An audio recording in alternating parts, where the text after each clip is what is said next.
Hey, I'm Melanie C, and this is a scrapbook of my bandmates and co-stars.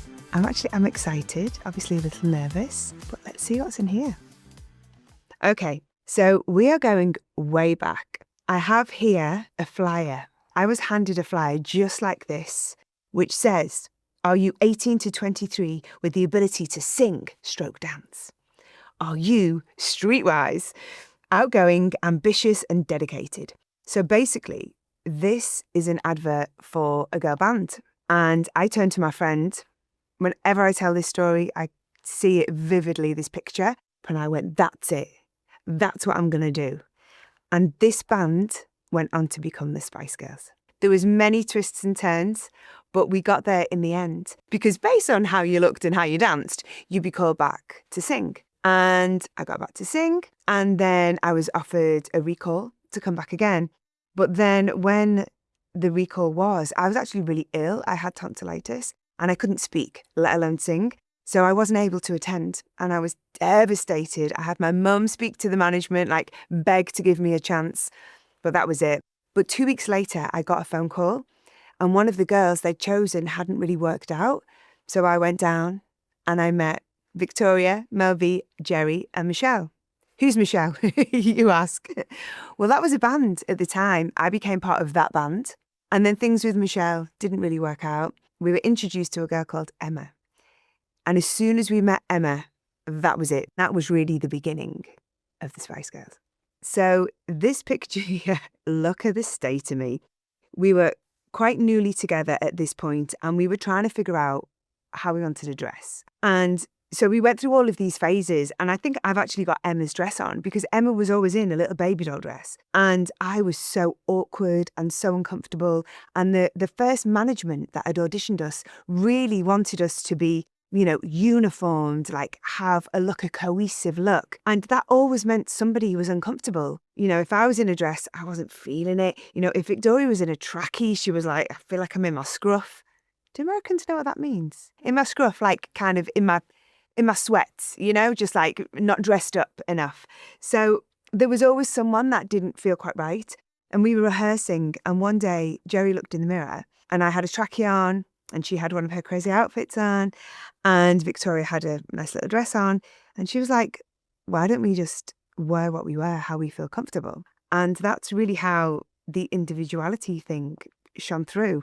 Okay, this is a magazine article that was in Top of the Pops magazine.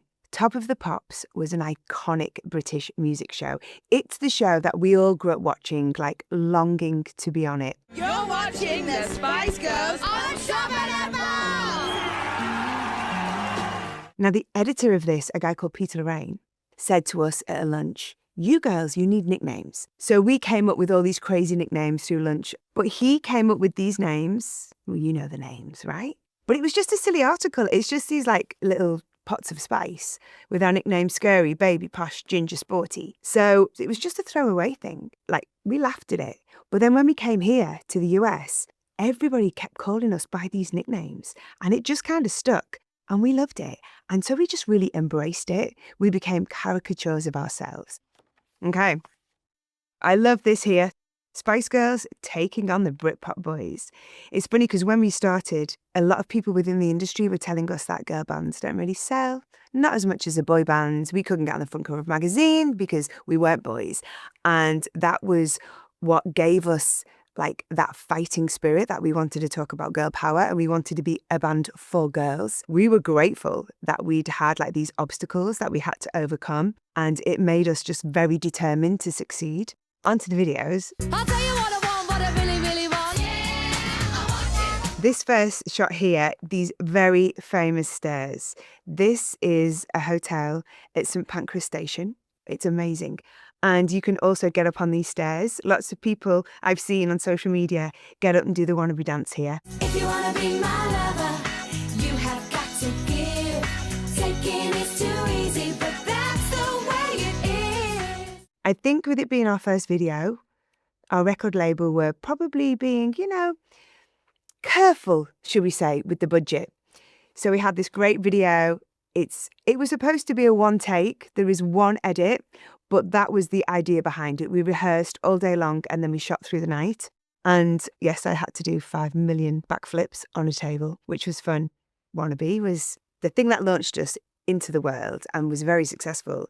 So the second video we made, that was when we had actually arrived. Giving you everything, all that joy can bring. 'Cause I swear,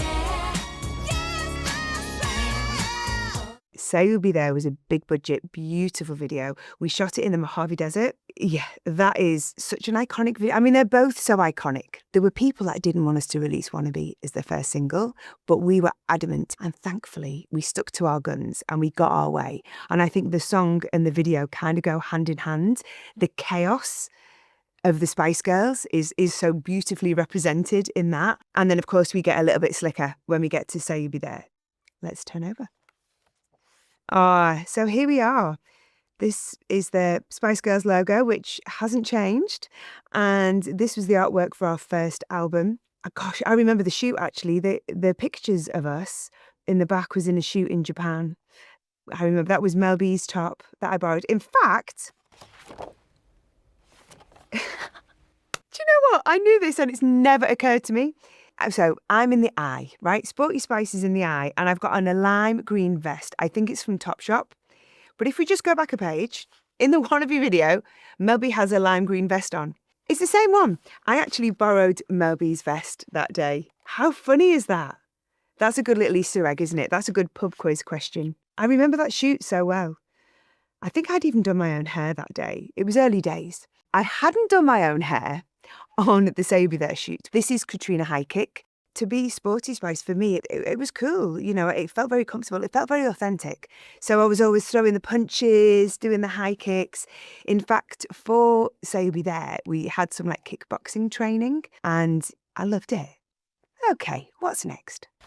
Here's the Spice Girls and our meetings with the royals, our sometimes controversial meetings with the royals. First of all, we met now our king, Charles. And it was I think it was a Princess Trust gig. And basically, before you meet dignitaries, you get told what the protocol is. So there's just things like, you know, with the Queen, you would curtsy and you don't reach for them. You wait for them to like shake your hand. You wait till you're spoken. There's all these different things. Being Spice Girls, we didn't want to do protocol. And I think we might have overstepped a little bit with Jerry giving Prince Charles a little pat on the tush and planting kisses on his face, leaving him with lipstick marks. We were thought, we're Spice Girls, you don't tell us what to do. There's a picture here. And look how young Harry is. Oh my gosh. Again, he had lipstick on it. That's me getting the lipstick off. That Jerry, whenever she was going to see Prince Charles, she'd be like that, putting loads of lippy on because she just wanted to leave her mark. This picture here, I love. We were at the MTV Awards. It was 1997. On this particular night, I think we performed Spice Up Your Life. That was the first night I met Madonna. We were summoned into her dressing room. Yeah, I was floored. I just grew up idolising Madonna. She was just the artist that was like, yeah, that's it. That's exactly what I want to do. I think being a singer, being a musician, being an artist, being so theatrical with her shows, that was just everything that I loved. Yeah, here we are, Spice World, the movie. I never know what to wear. Yeah, it must be really hard for you, Victoria. You know, trying to decide whether to wear the little Gucci dress, or the little Gucci dress. Exactly. We shot it in 6 weeks in London in loads of iconic locations. We had an incredible cast, loads of great cameos. We were very cheap in having a toy bus go over Tower Bridge in London, but it all helped and was all part of the kitschness. Richard E. Grant is our manager.